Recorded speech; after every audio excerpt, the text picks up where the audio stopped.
friends, welcome to my kitchen. I'm super excited to be here today. I'm actually going to do a video in a little bit of making a peppermint sugar scrub, but I've been thinking about making this video for a long time. And last night I made some beans, and oh my gosh, they were so good.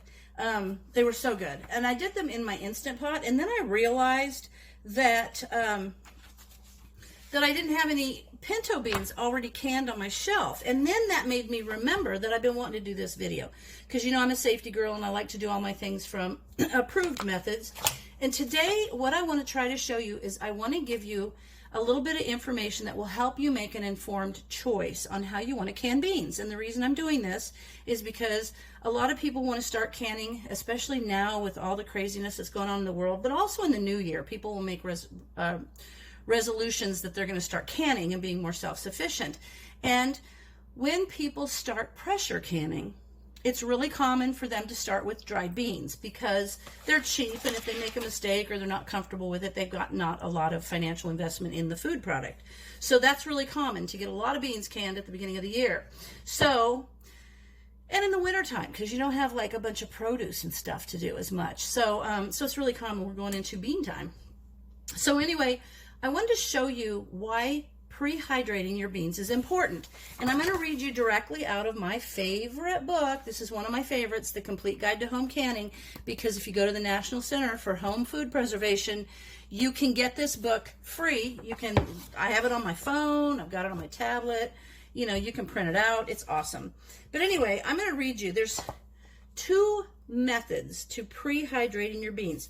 Super simple. The first method is simply wash and sort your beans, and by sorting they mean look, because every once in a while you might get a little pebble or something in there. You want to clear those out. Put them in a pot, cover them with water, set them to the side, and let them soak for 12 to 18 hours. So put them on the night before you're going to can. It's that simple. That's not that tough.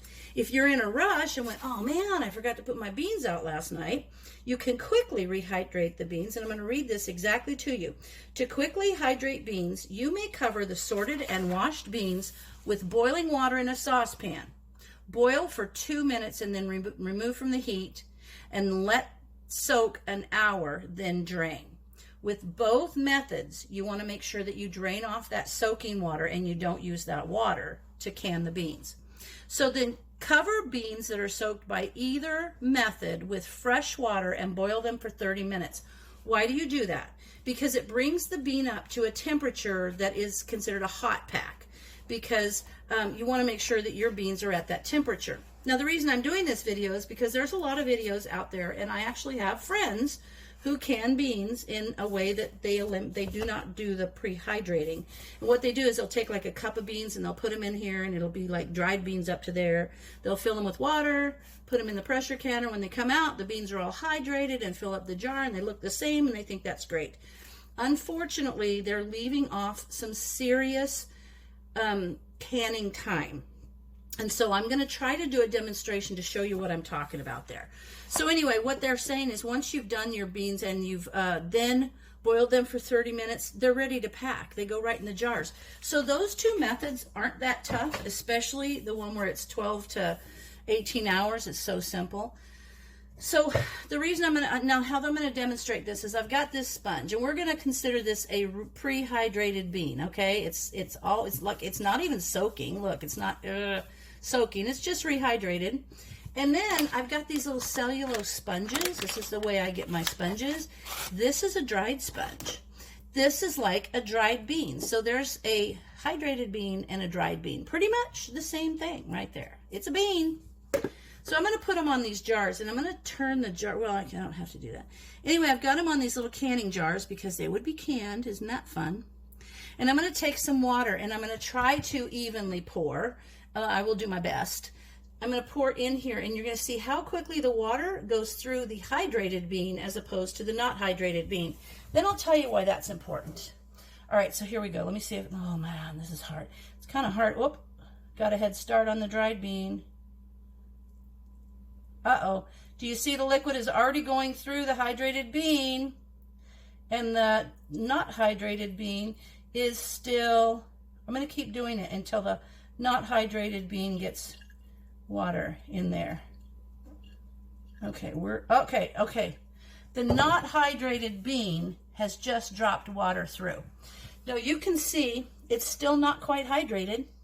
Water went through it, but if this was a real bean, it wouldn't be penetrating all the area because some of it's still dry and it's kind of soaking in.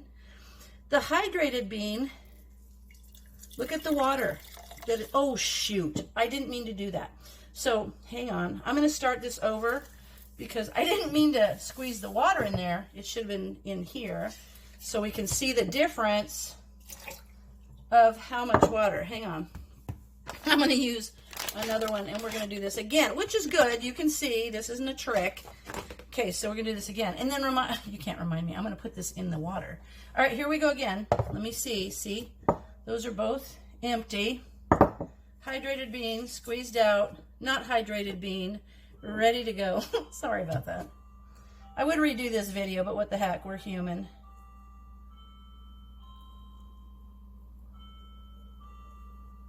Okay, you see the water's coming through. I'm going to keep making the water come through until the not hydrated bean has water into the jar. Wow.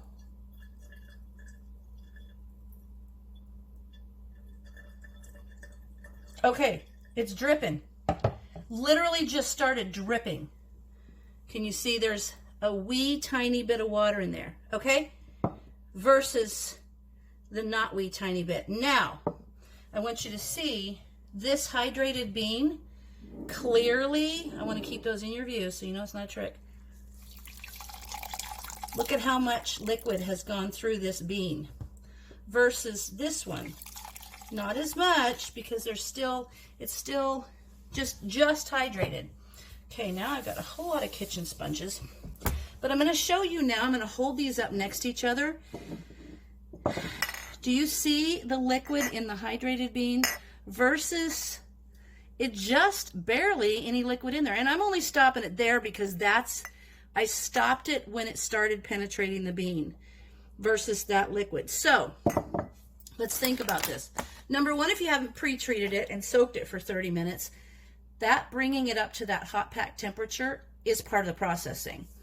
If you haven't soaked it and you're processing it, if we equate this water to time, this bean has been under-processed by that much time.